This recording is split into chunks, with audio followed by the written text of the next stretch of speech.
Hello, everybody. Welcome back. Grade 11 Physics, University. We're on Unit 2, Lesson 2. We're finally going to get to talk about Newton's laws. Okay, so these are probably the most important stepping stones for physics, where we start with everything. Basically, they're Newton's 3 laws.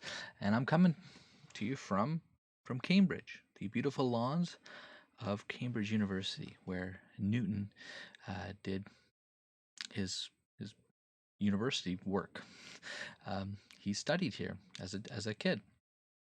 He was like 19 or something like that when he first went to Cambridge. He eventually became the Lucasian professor of mathematics, the basically premier position for a physicist or mathematician in the world at the time, basically. So yeah, this is the beautiful Edwardian, maybe? I'm not very good at architecture, sorry. Backdrop here of Cambridge University. So let's think about a physical example here. Let's look at something here. Watch what happens if I go. Watch the leaves. What happens to the leaves? We're very quickly changing the position of the net, and the leaves don't have time to react. They have what we call inertia. And that inertia is a sort of property that the matter has. It doesn't want to change what it's doing. It doesn't want to move if it's not moving, and it doesn't want to stop moving if it's already moving. For example, the person falling also has a large amount of inertia, and the net has to absorb that inertia. So here, this is actually two examples. You can watch the leaves going from rest and then slowly, thinking about it, and the person, their inertia being absorbed. This quite large net has to do quite a lot of work to stop you moving. So what is inertia? So inertia is a property of matter that causes a mass to resist changes in motion. So what does that mean? So a property of matter, so anything that has mass has inertia, and it causes that mass to resist changes in motion. So that means if it's not moving in that frame of reference, careful here, if it's not, we have to talk about this in terms of frame of reference always. If it's not moving in that frame of reference, it wants to continue not moving. And if it's moving, it wants to stay moving. And the larger the mass there is, the larger the inertia is. Right? Think about running into your smaller sibling, and they're probably going to bounce off of you. But if you run into a 300-pound NFL linebacker, you're going to bounce instead. So the larger mass has larger inertia. Or you think about taking a textbook and trying to push it across a desk. That's going to take it won't be too difficult. But if, let's say, we have a stack of 30 textbooks, and you're trying to push that from that bottom textbook, it's going to take quite a significant amount of force, right? Because it has more inertia, more mass. And this leads us to the first law, right? Newton's first law. There's Newton himself. There's the portrait from, I don't know, when he was, that's probably a wig, but whatever. So Sir Isaac Newton, PRS, the President of the Royal Society, Lucasian Professor of Mathematics, University of Cambridge. And yes, debatable, but probably the most important physicist ever in terms of just influence. There's arguments for people like Albert Einstein for changing our view of relativity, or Richard Feynman for quantum electrodynamics, or Galileo for some of his very initial work on physical, on motion, things like that, or Maxwell for putting together Maxwell's equations, or there's arguments for a bunch of people, but really, in terms of sort of laying the groundwork for a quantitative way of analyzing motion of anything. Newton basically did that. Okay, you could say that he invented calculus for that purpose, but then then there'd be arguments about another guy from Germany called Leibniz, uh, who at the same time also developed calculus. But that's a huge history lesson, and nobody really knows who did it first or if they did it together or whatever. One of the things that Newton did, though, is developed a way that you can analyze motion using rates of change, infinitesimal rates of change, which we call calculus. Okay, so he basically laid the groundwork. He also did a bunch of other stuff, not just motion. He did optics. All the equations you learned in grade 10 about optics, those are developed from Newton's work on optics. He was able to determine how the eyeball worked. Kind of gross here, but what he did is he managed to put a little sort of thing into his eyeball, into the little in there, and then he changed the shape of his eyeball and see what it did. Gross. But you've seen Newton's the prism, being able to split light from white into colors. He did all this stuff very early in his life, between like 20 to 26 or something like that. I think he was 25 when he wrote his Principia Mathematica, basically the book of all this Newton's laws and stuff, all his motion work.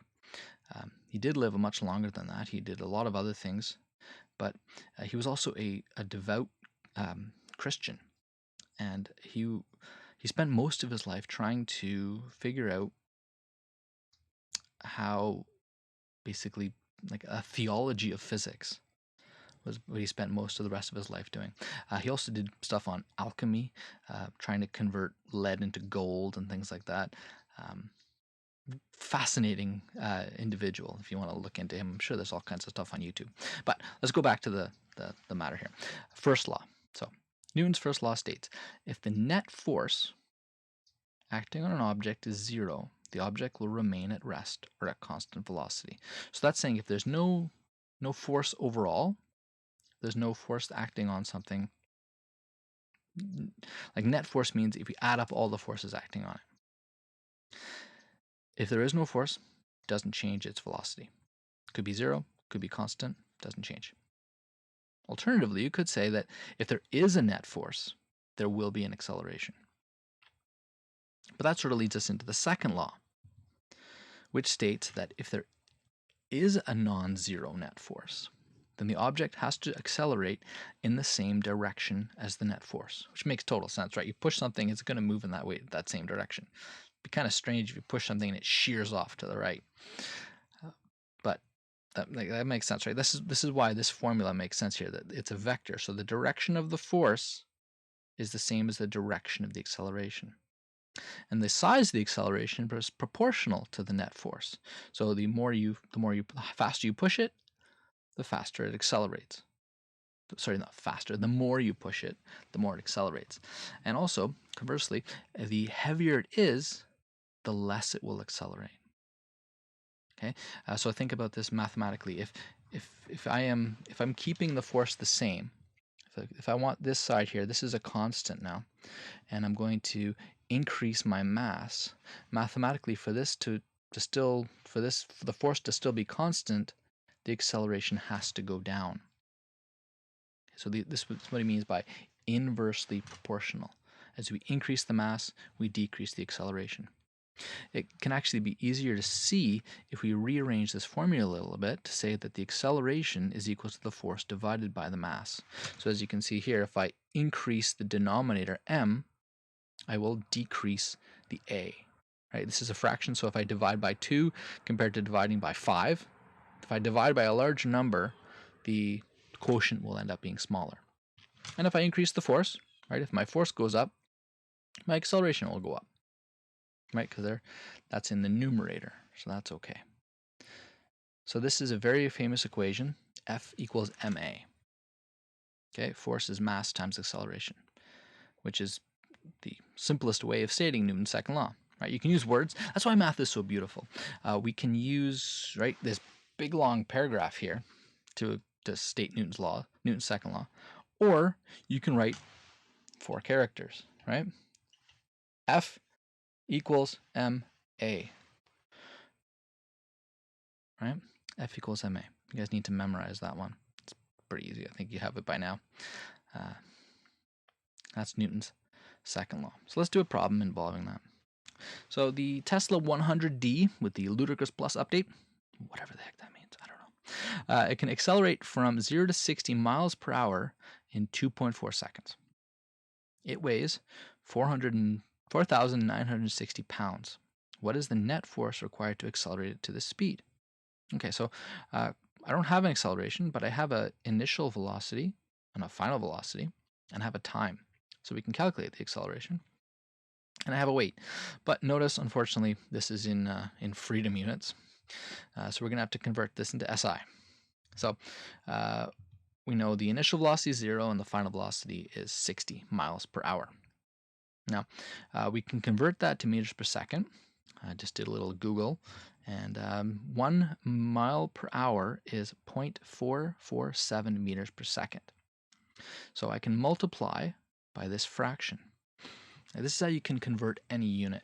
We know that this is the unit that I'm starting with.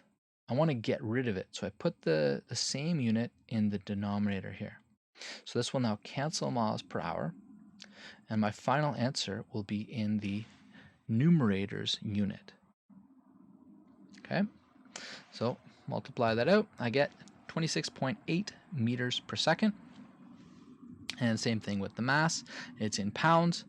1 kilogram is 2.205 pounds. So notice in this case, I put I knew the pounds is what I want to get rid of, so I put that in the denominator, and we end up with 2,249 kilograms. All right. So that's our givens. We're looking for the acceleration. So we take our formula, F equals ma. Notice I got rid of the vector signs, just to keep things simple. So this is because we know it's going to accelerate in the same direction as its force. So we end up with plugging it in, and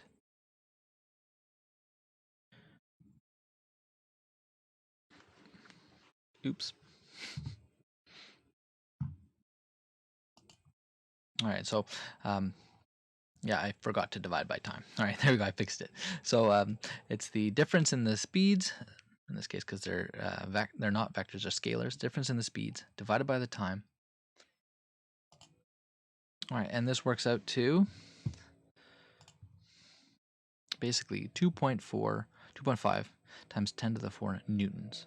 Now careful here unit-wise. So it's kilograms multiplied by meters per second squared, because there's 2 of them here. Meters per second squared. Oopsies, let me add a 2 there. All right, and kilogram meter per second squared is newtons. Let me just fix that again. I'll make that look a little bit nicer. That should be a 2 there. I apologize.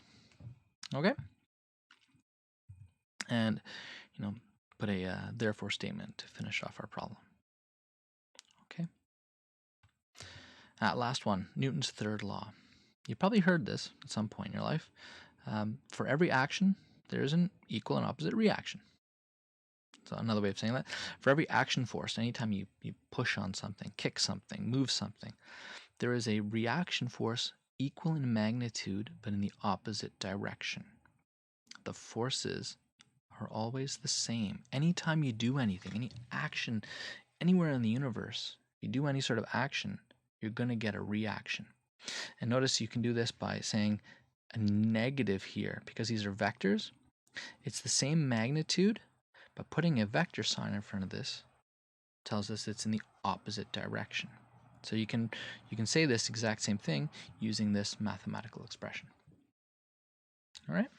So let's see what this means in terms of a cannon. So a cannon shoots by a chemical reaction. So there's some gunpowder that ignites and releases a large quantity of hot gas, and that gas wants to expand. So there's a cannonball in the way of that expansion, and the cannonball gets pushed out at high velocity. So the cannon, we can draw on here. There's a little cannonball here. Oh, that didn't work. There's my cannonball. Right? And there's a force from the cannon onto the cannonball.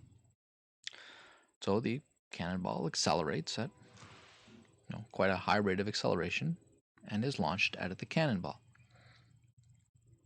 So there's a force acting on, so we can write it, there's a force on the cannonball by the cannon. But by Newton's third law, there has to be a force on the cannon from the cannonball in the opposite direction. So the cannonball, when it's being forced out, at the same time is going to push back against the cannon. This is going to cause the cannon to recoil. Okay? Now, the question becomes, why does the cannon not recoil at the same velocity as the cannonball? The cannonball is going to be launched out of here at some hundreds of meters per second. Why does the cannonball only, the cannon only rock back a couple feet? Well, what's the reason for that? And the reason has to do with mass. We have to now go to the second law, right? We know that these forces are the same, but the force is equal to the mass, in this case, of the cannon multiplied by the acceleration of the cannon here. It's going to have to be equal to negative the mass of the ball and the acceleration of the ball. So since the mass of the cannon is so much bigger, much, much bigger than the mass of the cannonball, so this value here is enormous compared to this value here. Right, the mass of the cannon is huge. For this equation to work, the acceleration of the cannon has to be much smaller than the acceleration of the cannonball. Okay, so there's a mathematical explanation, but really the cannon has so much more inertia because it has so much more mass that the amount of force, the force may be the same, but the acceleration that is caused by that force is much smaller because its mass is so much larger. Just like kicking a soccer ball, right? When you kick a soccer ball, you're imparting a force onto that ball, right? Your foot is imparting a force onto the ball, and the ball is going to be kicked. At the exact time as you're kicking the ball imparts the exact same force onto your foot. But because your foot is attached to your leg, which is attached to your body, and the whole thing is moving, right? You're following through as you kick. That force will cause a small deceleration of your foot, but not very much, right? Because the soccer ball weighs 500 grams or something like that, whereas your leg and your whole body is in the tens of kilograms, and it's all moving. So because the mass of your body is so much more than the ball, you really don't see that acceleration. It does slow your foot down a little bit. And now consider, instead of kicking a soccer ball, kick a medicine ball. Okay, what's going to happen there? A medicine ball weighs 2, 3, 5 kilograms or something like that. When you kick that medicine ball, it's not going to want to move, and it's going to hurt you a lot. Or kick a soccer ball with no shoe on, dead on your toes, right? You're going to feel that force. So anytime that there's a force acting on something, there's always a reaction force. Sometimes we don't see it because the mass differential is so high, right? But there will always be that force. There'll always be that reaction force in the opposite direction. If, let's say, you're punched by Mike Tyson, right? This instant before your jaw breaks, you can have the idea in your mind that my jaw is imparting the same force onto Mike Tyson's fist as Mike Tyson's fist is imparting on my jaw. Okay? So that's Newton's third law. We can see that again here in in a rocket ship. This is a textbook example of Newton's third law, right? Because in this case, a rocket ship here has basically a whole bunch of hot gas being launched out of the bottom of it at high velocity, right? And when it's pushing outwards, there's an action force down of all that hot gas is being pushed out. And there's a lot of gas. The individual gas molecules are quite, oh, that's weird, are quite low in mass, but there's lots and lots of them. And that action force that's pushing down is the same as the reaction force pushing up. So that causes the rocket to recoil. Basically, you think about a rocket as a gun that keeps firing. Instead of being, a quick explosion, this is a constant explosion for minutes. And during that time, all those hot gases are pushing out the nozzle at the end there, and that causes a reaction force on the rocket ship. So here in a minute, it's managed to go past the speed of sound and get up to 11 kilometers. You can watch it again here. This is Newton's third law in action. The action force is down, and the reaction force is the rocket being pushed upwards. Okay? Or here again, this poor guy. That's a very large shotgun of some sort. It has a recoil, right? The gun is going to be launched backwards, and if you don't hold it properly, it's going to get you in the shoulder. Okay?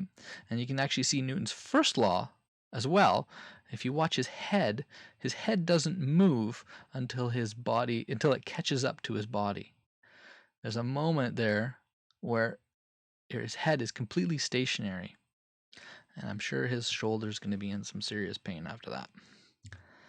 Or a very simple example. Let's go back to Newton. Newton's famous for his apple, right? He's famous for his apple falling down to see gravity. Now, what if the apple's hanging from the tree?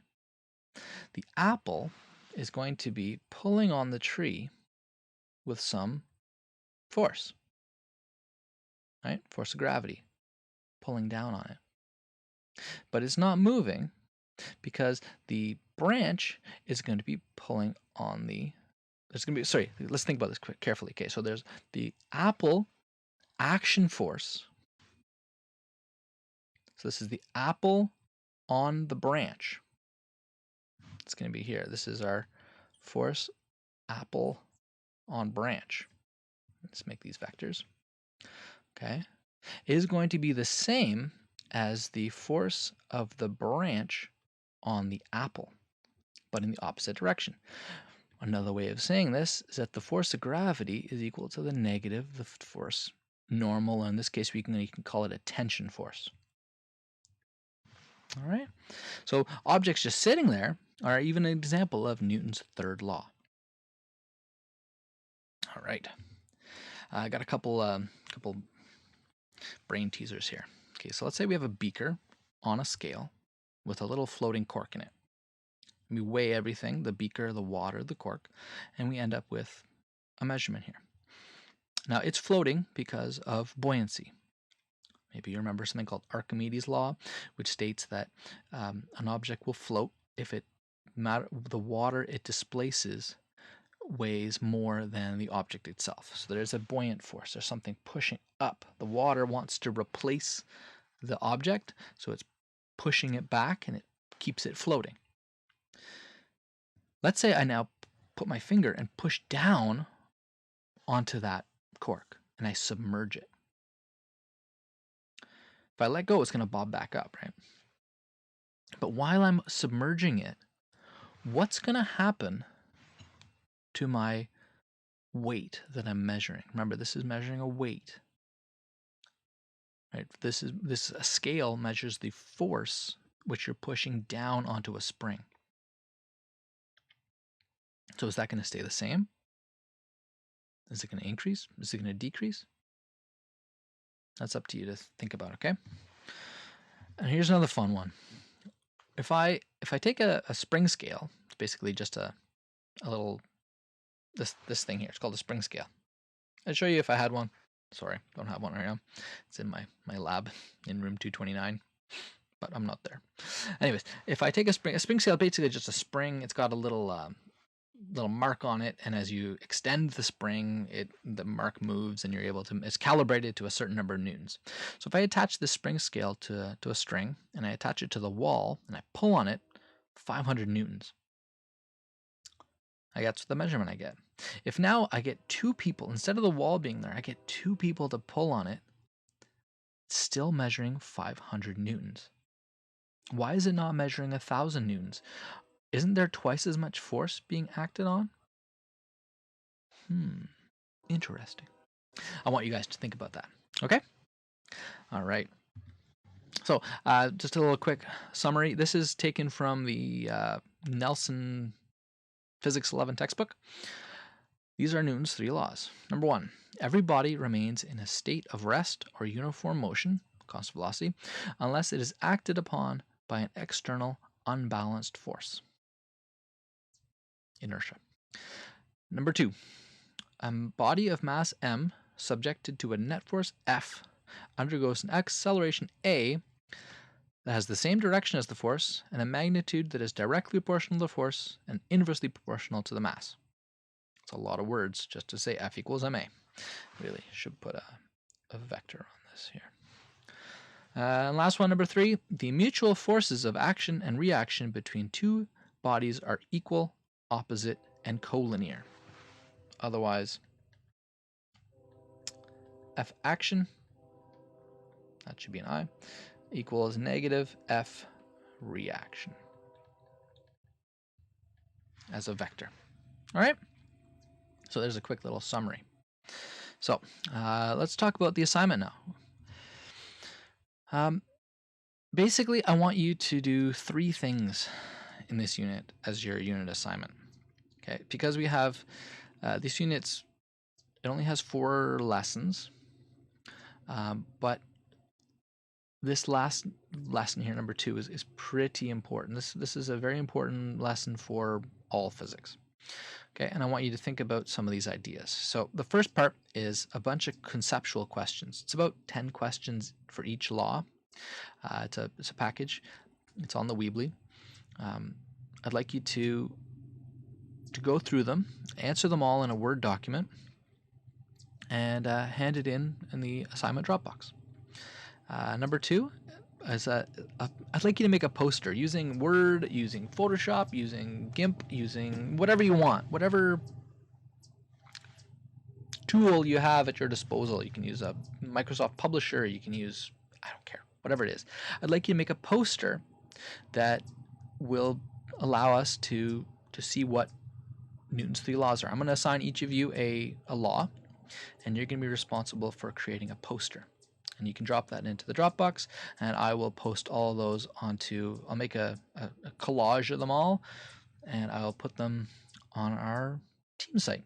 And we can all see our lovely posters for Newton's laws. And the last one is basically, it's like a test. It's a bunch of questions. I think there's like 8 questions. The sort of quantitative, sorry, get those mixed up. So part 1 is the qualitative questions, part 2 is the quantitative questions. All right? So, and homework for this lesson, 1 to 6 here, some second law problems. All right? So, again, best of luck, and stay safe. Take care, guys.